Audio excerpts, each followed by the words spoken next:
Berliner Geschichten aus der Berliner Geschichte in Ihrem History-Podcast der BZ.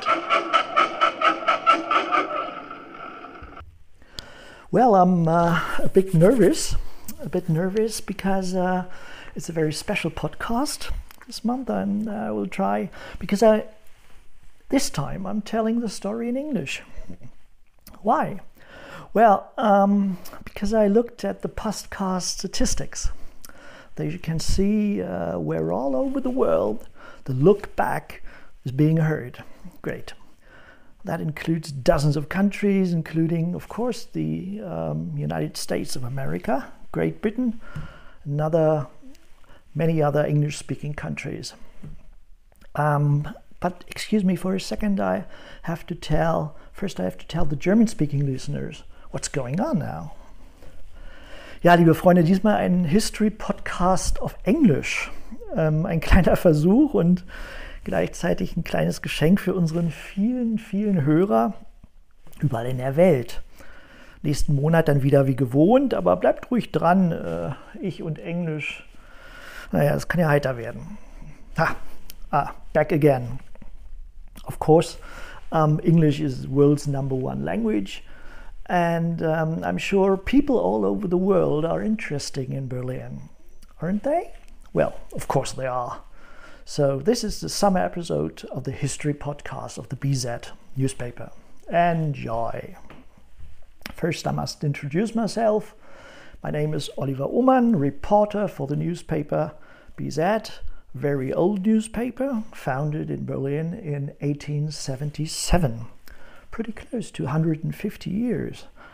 A lot of tradition, but we always focused on innovation, on modern times, sports, fashion, cinema, technology. By the way, that's why this short form was chosen in 1904. The Berliner Zeitung becomes BZ, which is simply faster. Metropolitan speed, you know. Let me tell you about some things you might not know about Berlin. For example, the story with the bear. One might well think that Berlin was named after a bear, or the bear. The coat of arms depicts a bear, and bears you can see everywhere in the city, made of plastic, made of stone, or even painted. Stickers with bears, sports clubs, etc. You might remember lovely Knut, the little polar bear from Berlin Zoo. And now I'll tell you a little secret. When President John F. Kennedy came to Berlin in June 1963 to deliver his famous speech, he wanted to say one sentence in German. But he didn't speak fluent German, of course. So he was given a small note with a transcription. Kennedy wanted to say, "Ich bin ein Berliner," which means I am a Berliner.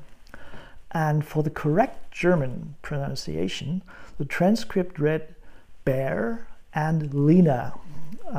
Bear as bear, and Leaner L-E-E-N-E-R. Now, they're Kennedy and the bear again.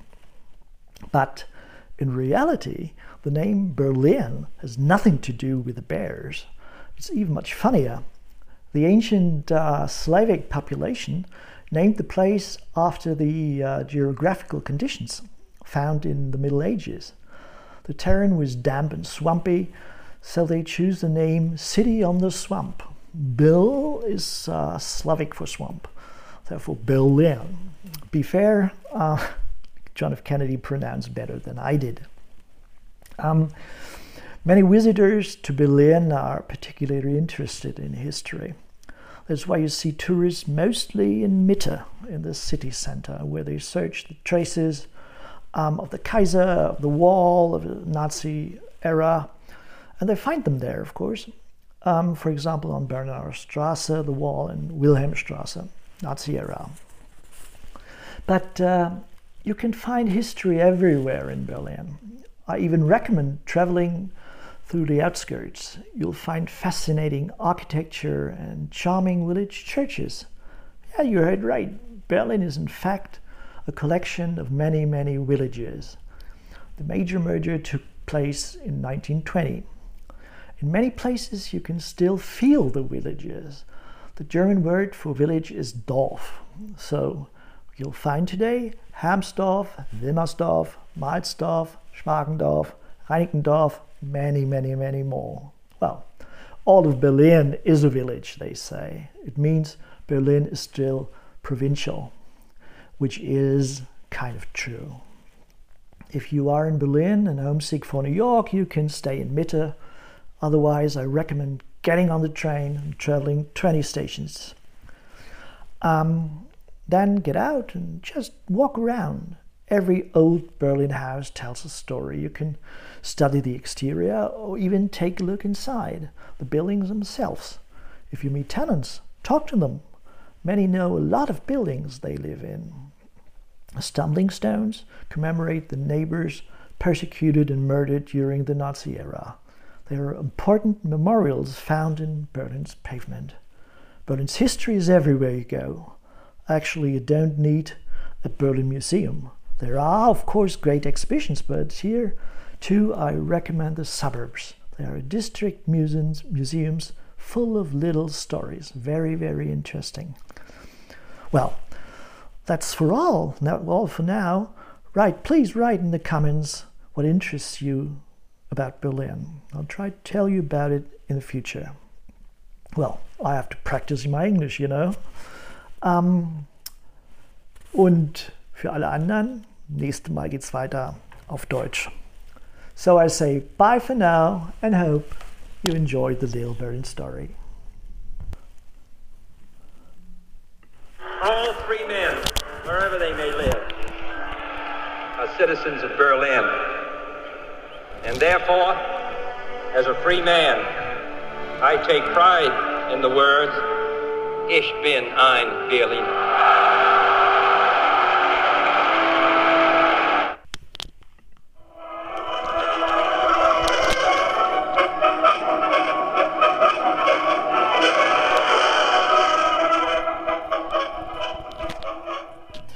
Ja, das war unser kleiner Versuch oder mein kleiner Versuch, es mal auf Englisch zu probieren für alle Hörer draußen. Für alle Hörer, die Deutsch verstehen, und das sind wohl doch die meisten, geht es nächsten Monat weiter. Natürlich gibt es alle älteren Folgen zum Nachhören. Und auch hier die Bitte, lasst mich in den Kommentaren mal wissen, was ihr vom englischen Versuch haltet. Bis zum nächsten Mal, euer Oliver Ohmann von ABZ.